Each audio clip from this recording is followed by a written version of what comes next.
Jacob Marsh had never thought of himself as someone who would end up fighting over a strip of land, much less a pair of gates that he had considered nothing more than a practical necessity. But from the very beginning there had always been something about his property that carried a strange weight, as if its boundaries mattered more than just lines on a map. He had purchased the old house and its surrounding acres 3 years earlier, after the previous owner passed away and the county put the estate up for auction, and although many people in town had written the place off as useless, Jacob had seen value in the seclusion, the rolling field that stretched out behind the house, and the old gravel road that curved in from the highway before narrowing to a gated entrance framed by oaks that had probably been planted 50 years ago. For Jacob, the gate had not been a symbol of wealth or pride, but simply of privacy. The thin division between the constant noise of the world and the quiet he had tried so hard to build for himself.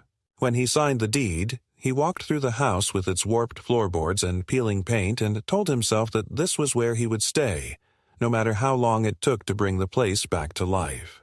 He had spent weekends replacing broken siding, clearing brush, and sanding down the porch railings, and though the property still carried scars from years of neglect, it had begun to feel like a home.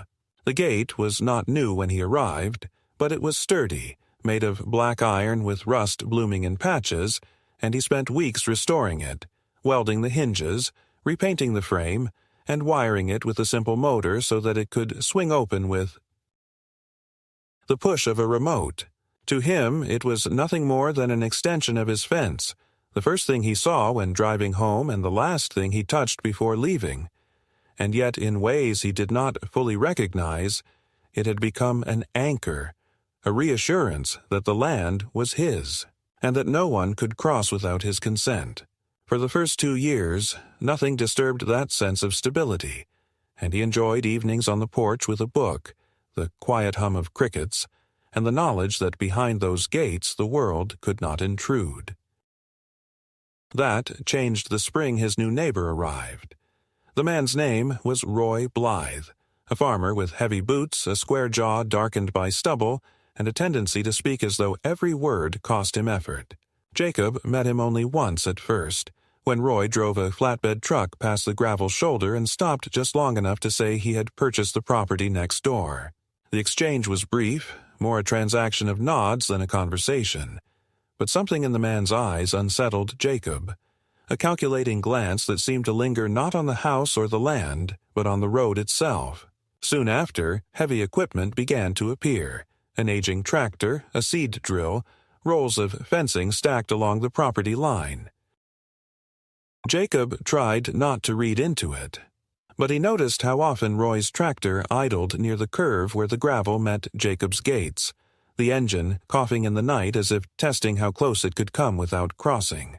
At first, Jacob dismissed these observations as the paranoia of someone too protective of his space, yet the feeling grew stronger each week. The road that wound toward his house was private, included in his deed, but it ran close enough to the county's right-of-way that anyone unfamiliar with the survey might mistake it for shared ground. Jacob remembered the long hours he had spent at the courthouse, verifying maps and signatures before placing his bid, and he felt confident that the boundaries were clear. Still, each time he heard the low growl of that tractor near his gates, a knot tightened in his stomach. One evening, returning from town, Jacob slowed his truck as he approached his entrance and saw Roy leaning against the fence with a cigarette, the smoke curling into the twilight. The man didn't wave or greet him, only nodded once and stepped aside, leaving Jacob to drive past in silence. That brief moment crystallized the unease Jacob had been pushing away. This wasn't the behavior of a man who simply shared a boundary. It was the behavior of someone who measured it, who calculated what might happen if the line were erased. By late summer, Jacob could no longer ignore the sense that something was coming. The gravel road felt heavier under his tires. The oaks that flanked his gates cast longer shadows, and each time the iron swung open he caught himself glancing in the mirror to see if anyone was watching. He had never been a man given to dramatics, but the house that once felt like a refuge now carried the faint pressure of a test he did not yet understand. He only knew that the gates, restored with his own hands, were no longer just a barrier of metal and paint. They had become the front line of a conflict that had not yet begun but was already shaping the way he saw his land, his neighbor, and himself. Jacob's first real taste of conflict came not with an argument or a neighborly dispute shouted across a fence, but with the sound of splintering metal that ripped through the quiet hours before dawn.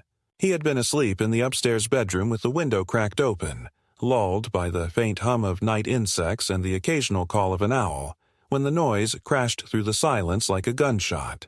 For an instant he thought it was thunder, some freak storm rolling in unannounced, but then came the grind of steel scraping against gravel and the unmistakable roar of an engine pushed far harder than it needed to be. He bolted upright, the remnants of sleep clinging to him as he stumbled to the window, his breath fogging the glass. But by the time his eyes adjusted to the shadows, he saw only the faint outline of a tractor retreating down the road, its tail lights glowing like the eyes of some slow, deliberate beast. When he rushed outside with nothing more than a flashlight and the boots he had managed to jam on, the sight that met him stopped him cold. His gates, the ones he had welded, painted, and maintained with his own hands, lay mangled across the gravel drive. The hinges had been torn out of the posts, one side twisted nearly flat against the ground, the motorized arm bent backward until the steel frame resembled nothing more than scrap. The oak posts that had held the weight for decades leaned drunkenly, cracked at the base as if a storm had ripped them free, and the paint that had once gleamed faintly under moonlight was now scored with deep gouges from the tractor's bucket. The destruction was total. Not the result of an accident or a gentle nudge, but of deliberate force applied without hesitation. Jacob stood there in the chill of the early morning, heart pounding in his ears, and realized this had not been a mistake. By the time the sheriff arrived, the sun was rising, spilling pale light across the wreckage. Sheriff Ellis was a man in his 50s with a broad frame softened by years of desk work and a face that always seemed a little too calm, like a poker player concealing every thought behind a bland mask. He stepped out of his cruiser, adjusted his belt, and walked slowly toward the ruined gate, his boots crunching over the gravel as if the scene before him were nothing more than another pothole in the county road. Jacob, who had been pacing and rehearsing his account, launched into it at once, pointing toward the tire marks that led straight from Roy's property, the smell of diesel still hanging faintly in the air, and the obvious trajectory of the damage. He expected Ellis to take notes, to call in deputies, maybe even to drive over and question Roy immediately, but the sheriff only crouched by the splintered post, rubbed the wood between his fingers, and sighed. "Mr. Marsh," Ellis said at last, his tone measured, "I can see you're upset, but it looks like your gates were on the wrong side of the line. This here isn't technically your driveway. It's part of the county right-of-way, always has been." The words landed like a blow. Jacob shook his head, certain he had misheard. He explained about the deed, about the maps he had studied, about the survey lines he had walked himself when he purchased the place. He insisted that this road was private, that the gates had been there for years without challenge, and that no county official had ever told him otherwise. Ellis listened with the detached patience of a man accustomed to hearing rants, then stood and brushed the dirt from his hands. "I understand you believe that," he said, "but I've got an old act here from 2006 that lists this stretch as county property, which means those gates were an obstruction. Technically, Roy had the right to move past them if he needed access, and technically, I'm supposed to seize the remains as evidence of unlawful construction." Jacob stared at him in disbelief. "Unlawful construction? That gate's been there longer than I've owned the place. Longer than Roy's even been in this county." Ellis shrugged, already signaling to the deputy who had arrived to bring a flatbed truck. "Doesn't matter how long it's been there. If it wasn't approved and it's on the county's strip, it's coming down. And now it's down." The casual finality in his voice nearly unhinged Jacob. He felt a surge of anger rise through his chest, the kind that demanded he shout, demanded he grab Ellis by the collar and drag him to the courthouse to see the papers, but even in his fury he recognized the danger of confronting the sheriff like that, instead, he gritted his teeth and demanded to see the document, the supposed act from 2006. Ellis only offered a thin smile. "You'll have to put in a formal request with the county clerk. Nothing I can hand over roadside. But take it from me, this matter's not going to fall in your favor. Best thing you can do is let it go before it turns into something bigger." As the flatbed winched up the twisted gate and the motor arm groaned under its own weight, Jacob stood rooted in place, powerless to stop the theft of what he considered his property. The sheriff signed a simple slip of paper, folded it into his pocket, and offered no copy. Roy, who had apparently been watching from his porch, remained in the distance, a dark figure against the pale siding of his farmhouse. He didn't wave, didn't smirk, didn't gloat. He simply stood there with his arms crossed as if waiting for Jacob to recognize the futility of resistance. By the time the county truck rumbled away with the mangled remains of the gate, Jacob felt as though a piece of his life had been carried off with it. The road lay open, raw and unguarded, the oaks now framing nothing but emptiness, and the place that once felt safe now seemed exposed to whoever chose to enter. The violation was not just in the act of destruction, but in the official seal placed upon it, the transformation of his private boundary into a public corridor with a few words from a man in uniform. For the first time since buying the property, Jacob wondered if he had ever truly owned it at all, or if he had simply been living on borrowed land, waiting for the day when someone with more power would decide otherwise.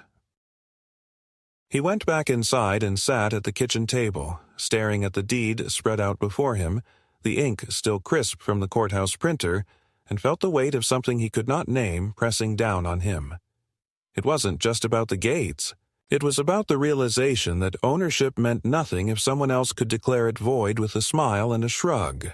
Jacob spent the next 2 days in a state of agitation, unable to shake the image of his gates being hauled away like debris from a storm, stripped of any dignity and turned into the property of a county that had never lifted a finger to maintain the road in question. The silence of the house felt heavier now that the barrier was gone, and each creak of the floorboards seemed louder as if reminding him that the boundary had been erased. He tried to focus on his usual routines, checking the tools in the shed, repairing the sagging porch steps, feeding the stray cat that had adopted his barn, but his mind kept circling back to the blank opening where his gates had once stood. When he drove into town to visit the county records office, his anger gave him momentum, yet the sterile walls of the building and the flat voices of the clerks began draining that energy almost immediately. The clerk at the counter, a woman in her 30s with rimless glasses and an expression of chronic detachment, listened to his explanation and then typed idly at her computer, as though his sense of violation were nothing more than a customer. Complaint about a late fee. After a long pause, she handed him a printout of a parcel map that seemed to show his road shaded in gray, marked as a public right-of-way. When Jacob protested that his deed clearly included the strip, she shook her head and said that recent adjustments had been filed, adjustments that superseded older records. "Who filed them?" Jacob asked, gripping the counter hard enough that his knuckles whitened.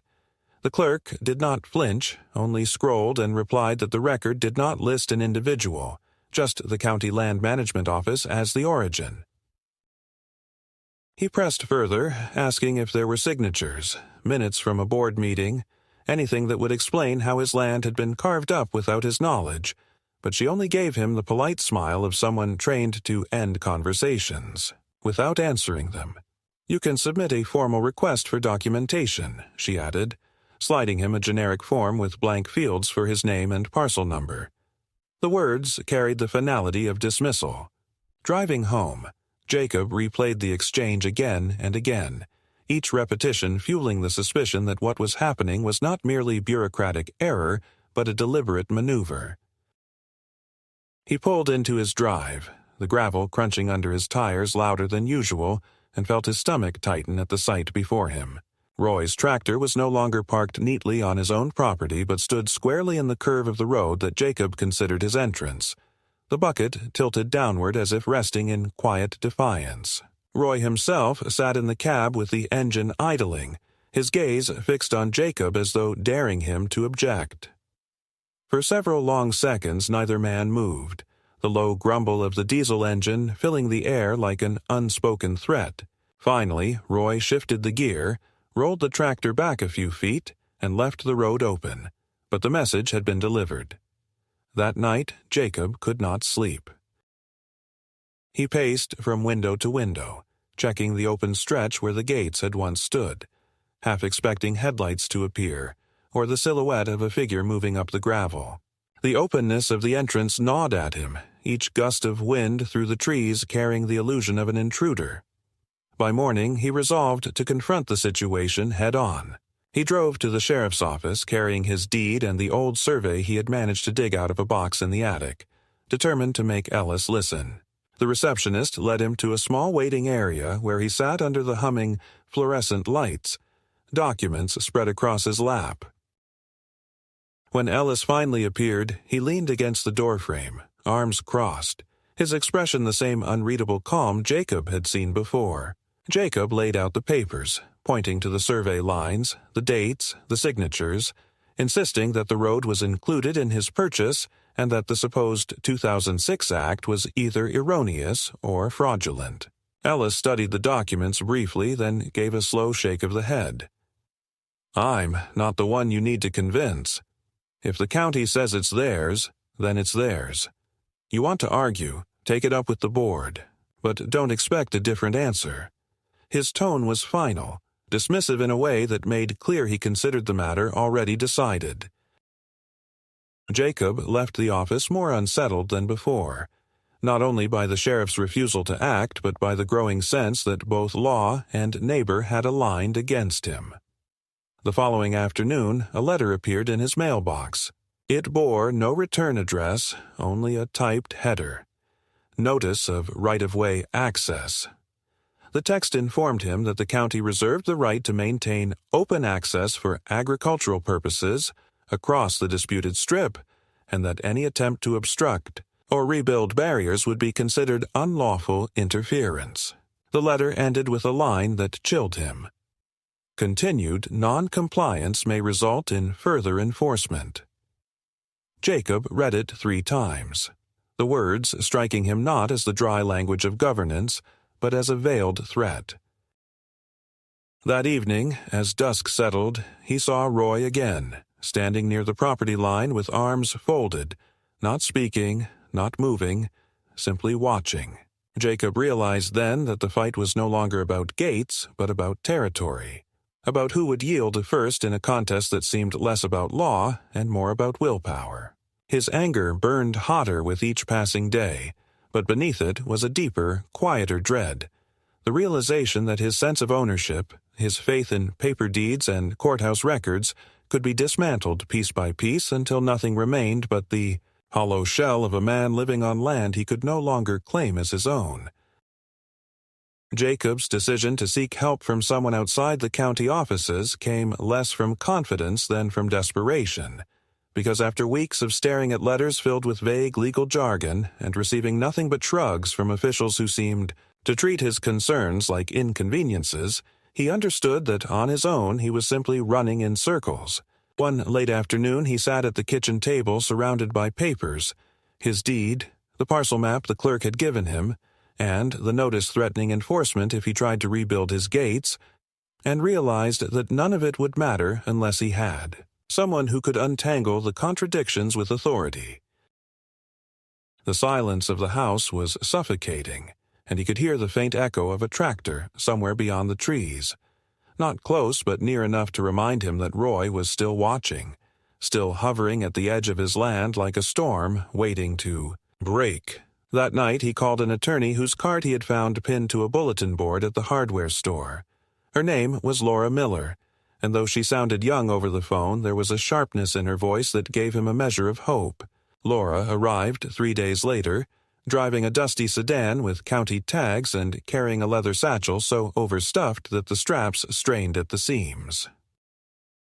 She listened quietly as Jacob poured out the whole story, From the pre-dawn crash of his gates to the sheriff's dismissive words and the letter declaring his land an access point for agriculture. She did not interrupt except to ask for dates, signatures, and the sequence of documents, her pen moving quickly across a yellow legal pad as she wrote.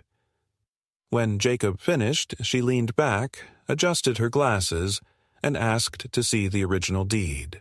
She read every line carefully, comparing it against the parcel map from the records office, and for the first time Jacob saw a flicker of expression on her face. Not sympathy exactly, but a tightening around the mouth that suggested recognition of something off. "Your deed clearly describes the road as part of the purchase," she said, tapping the page with the end of her pen. "This map, from the clerk, however, omits it. The problem is that one of these documents is later than the other, and the system will always default to the most recent filing, even if the older one was correct. If someone altered the records before you bought the property, it creates a situation where your deed references land that the county now claims is theirs." The words sank into Jacob slowly, like cold water creeping into his clothes. But how could they alter it without telling anyone? How could I buy something that wasn't even listed as mine? Laura's reply was blunt, "Because they didn't expect you to notice."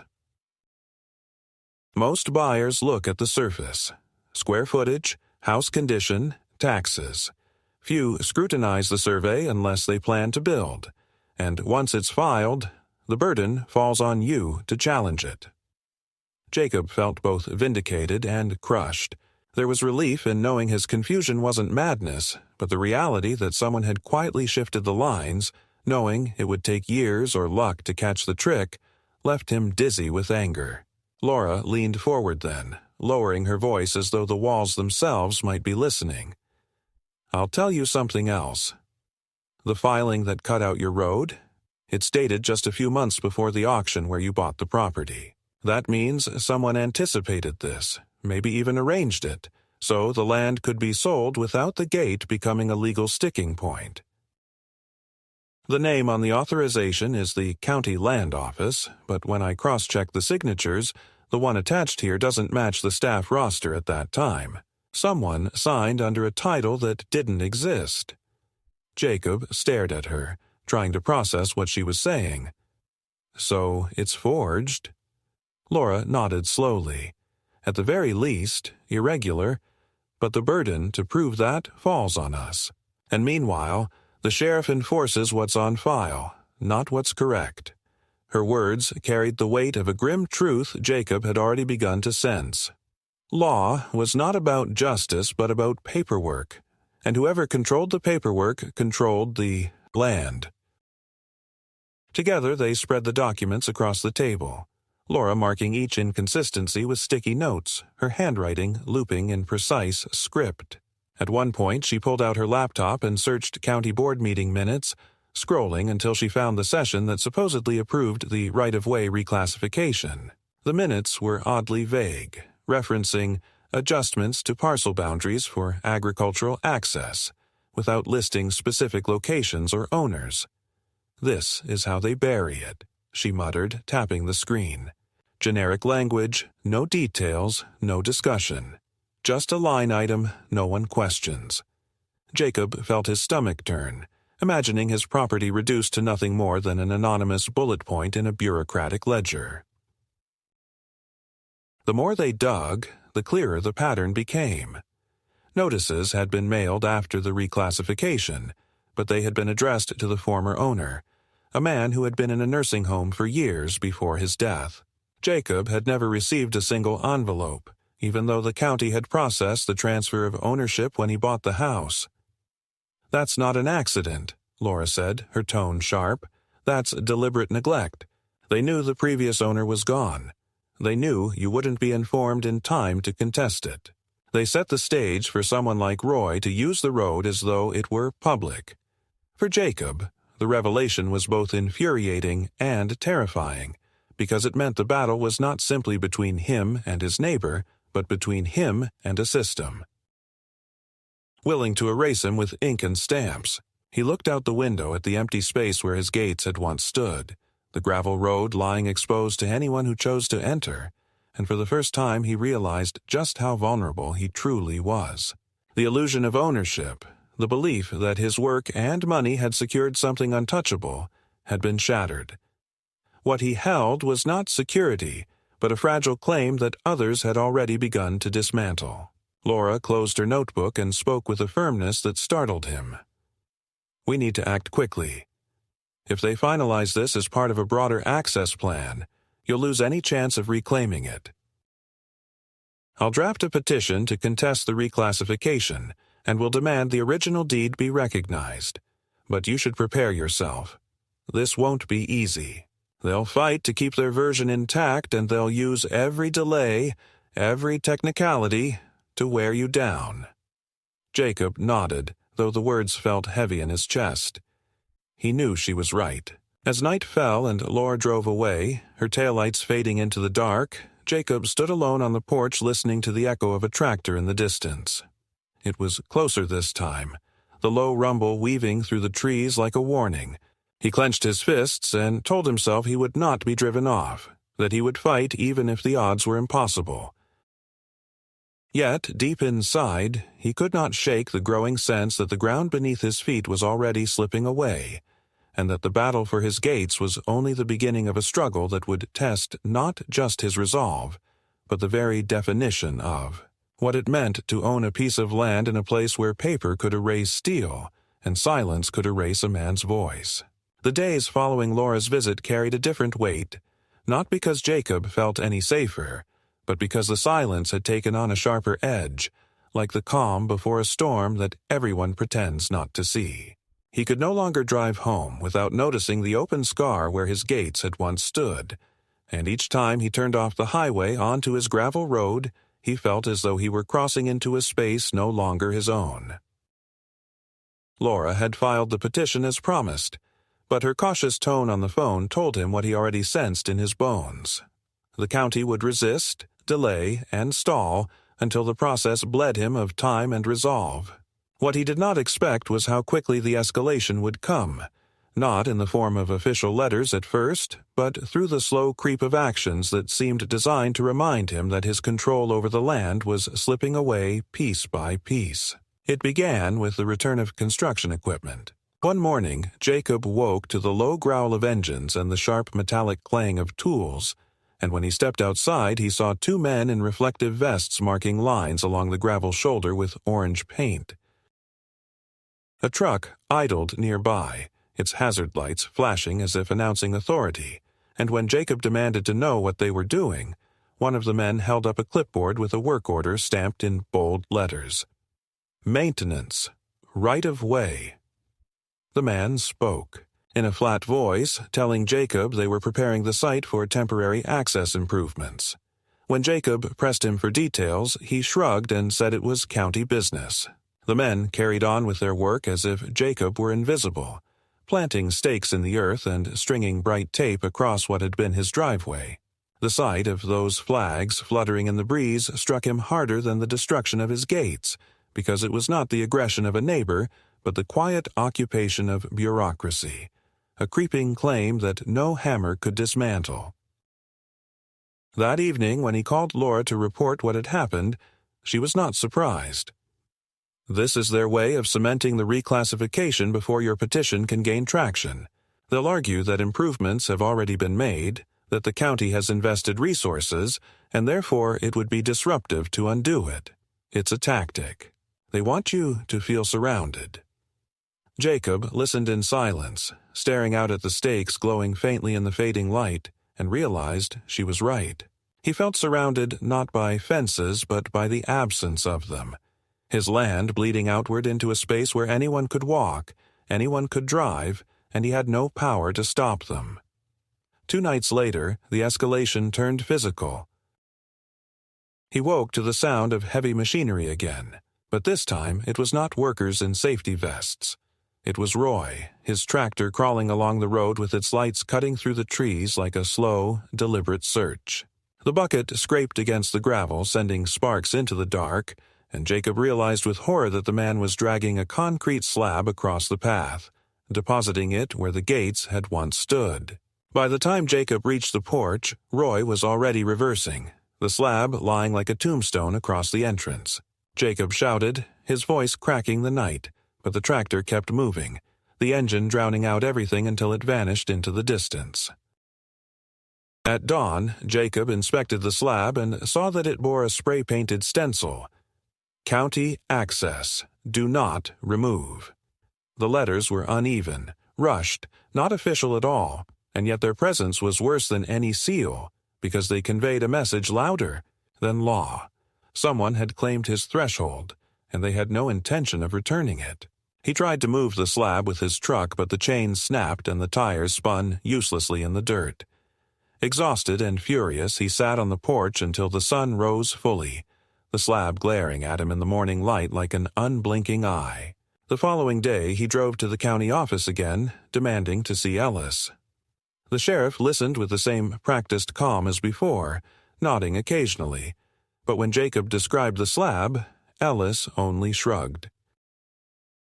If it says county access, then that's what it is. I'd advise you not to tamper with it. His words carried the same finality as before, the tone of a man who knew Jacob had nowhere else to turn. You keep pushing this, you're going to find yourself cited for obstruction. Jacob left the office trembling, his anger pressing against the edges of helplessness like steam in a sealed pipe. By the time he returned home, another letter waited in his mailbox. This one was from the county assessor's office, informing him that his property was under review due to altered access conditions, and that his valuation might be adjusted. It was couched in neutral language, but Jacob understood the implication immediately. They were threatening to devalue his land, to strip him not only of control, but of worth. The fight was no longer about the gates. It was about erasing his claim to the land by degrees, until he was left with nothing but a hollow title and a memory of what had once been. That night, Jacob sat at the kitchen table surrounded by papers, staring at the shifting lines that defined his fate, and felt the crushing weight of inevitability pressing down on him.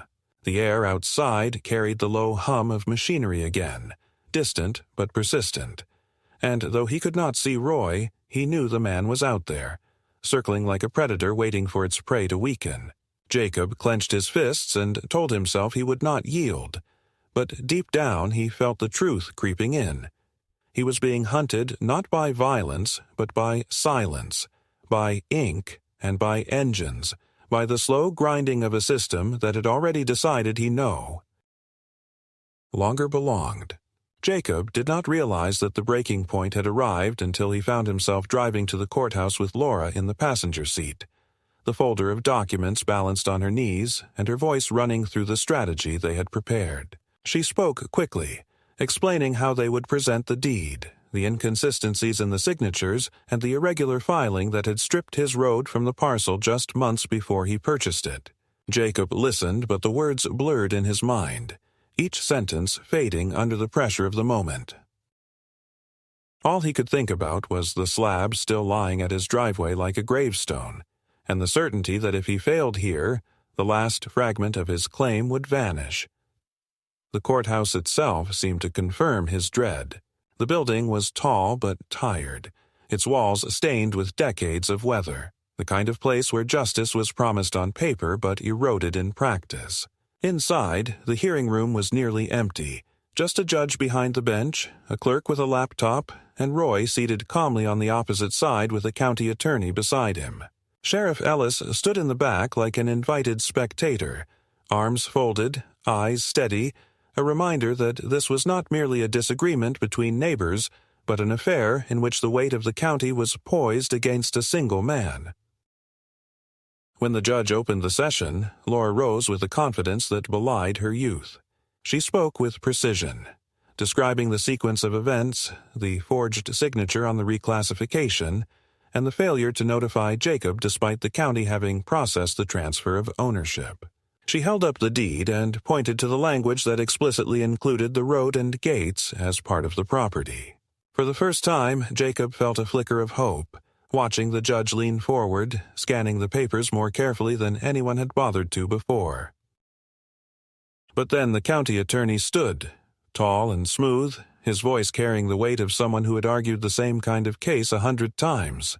He dismissed the inconsistencies as clerical errors, emphasized that the most recent filing must be treated as the controlling record, and argued that public access outweighed the private inconvenience of one man. His tone was not combative but weary, as if this were all routine, and that casualness struck Jacob harder than any insult. Laura pressed back, producing the minutes from the board meeting and pointing out the absence of detail, the vagueness that made the change suspect. She spoke of fairness, of process, of how the county had deprived Jacob not just of a gate, but of the dignity of ownership. The judge listened, but Jacob could feel the tide shifting, not because Laura's arguments were weak, but because the room itself seemed weighted, the presence of Ellis and the quiet confidence of the county attorney casting a shadow over every word. At one point, when Laura demanded that the county produce the original act from 2006, the attorney replied that the document had been misplaced, but that the summary record sufficed. The judge frowned but did not press further. Jacob sat frozen, gripping the edge of the table until Laura placed the final piece of evidence before the court. A notarized statement from a former clerk who had handled property filings at the time of the reclassification. The statement confirmed that the signature on the altered map did not belong to anyone in the office and that no authorization had ever been logged for the adjustment. The room shifted slightly at those words, a ripple of discomfort passing even across the judge's face. For a moment, silence hung heavy, broken only by the shuffle of papers as the judge leaned back in his chair. Then, in a tone measured and careful, he declared that while the court could not overturn county records outright, the evidence suggested a serious irregularity that merited further review. The order to finalize the road as a public right-of-way was suspended, and all ongoing modifications were halted until an investigation could be completed. The words struck Jacob with the force of a reprieve, not victory, but survival. He exhaled a breath he had not realized he had been holding, his body trembling under the release of tension. Roy sat unmoving, his jaw tight, while Ellis stared without expression, though Jacob thought he saw the faintest flicker of irritation pass across his features. The county attorney gathered his papers with the efficiency of someone already preparing for the next battle, but Laura allowed herself the smallest smile, leaning close to whisper, "We bought time." When they left the courthouse, the afternoon sun burned high in the sky, too bright after the dim tension of the hearing room. Jacob paused on the steps, clutching the folder of documents as if it were the last shield he had left, and for the first time in months he felt the weight shift, not gone, but no longer pressing entirely against him. He knew the fight was not over, that the county would regroup and that Roy would not retreat, but he had seen the first crack in the wall that had risen around him. It was not justice, not yet, but it was proof that the silence could be broken, that paper could cut both ways, and that even in a room stacked against him, the truth still had the power to force hesitation. The weeks that followed the hearing passed with a strange stillness. Not peace exactly, but a lull in which the engines that had once prowled near his road went silent, and the flags marking the so-called right-of-way were quietly removed. The concrete slab that Roy had dragged across his entrance was gone one morning, hauled away without explanation, and in its place the gravel lay bare, scarred with tire marks but no longer occupied. Jacob stood there staring at the emptiness, waiting for the next move, yet none came. The county sent no new letters. Ellis drove by only once without stopping, and Roy remained on his property, visible sometimes in the fields but never crossing the line. It was not victory in the way Jacob had once imagined it, but it was enough to let him breathe again. The house felt less exposed, the nights less oppressive, and when Laura called to tell him the investigation into the forged filing was still open, he sensed that the ground beneath him had steadied, if only slightly. He did not rebuild the gates. At first he told himself it was because the petition was still unresolved, that he could not risk another accusation of obstruction, But as days turned into weeks, he realized the absence itself had become part of the lesson. The gates had been destroyed not just by a tractor, but by the weight of a system that could declare them illegal with a single missing document, and to rebuild them would be to invite that same fight again. Instead, he planted a line of hedges along the entrance, slow-growing but alive, something that no work order could so easily erase. Each morning he watered them, a ritual of patience, and though it would take years before they formed a true barrier, the sight of green shoots pushing through the soil filled him with a quiet satisfaction. One evening he sat on the porch watching the sun sink behind the oaks, the gravel road stretching empty before him, and he understood that what had been taken from him was more than steel and hinges. It was the certainty he had once carried that ownership was absolute, that paper and law could protect what he built. That certainty was gone, replaced by something leaner but perhaps stronger. The knowledge that what endured was not the structures themselves, but the will to defend them, even when the odds bent against him. For the first time in months, he allowed himself to relax into the silence, not because the battle was over, but because he had survived the first storm. And in that survival lay a different kind of victory, one that no county filing could erase.